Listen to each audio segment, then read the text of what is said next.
От доста години използвам техниката декупаж за украса на великденските яйца.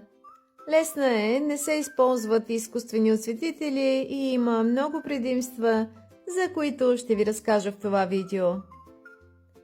Нужни са салфетки с красиви мотиви. Взема се най-горният слой на салфетката и се накъсва мотива, който ни харесва. Има вариант, в който може да се изреже внимателно с малка ножичка, но на мен лично ми харесват повече, когато са накъсани.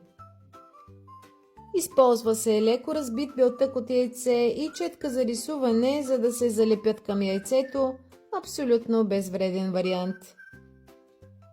Хубавото е, че ако някой мотив не стане добре, нещо не ни хареса, просто измиваме яйцето с вода и щом е добре изсъхнало, е готово за нова лепенка.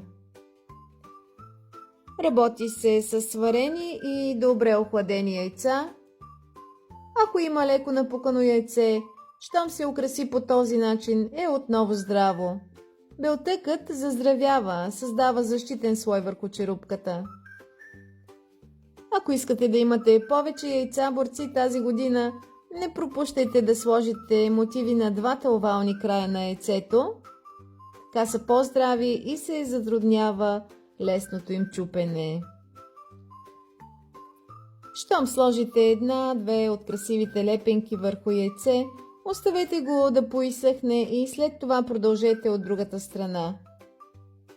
С малки мотиви се работи по-лесно, големите има вероятност да са нагънати на места. Техниката е лесна, украсявайте с децата си, те винаги са много щастливи да създават красота и ни показват, че могат много повече отколкото си мислим. Не забравяйте накрая да ги целунете и да им благодарите за красивите яйца, които са създали. Весели празници на вас и вашите семейства!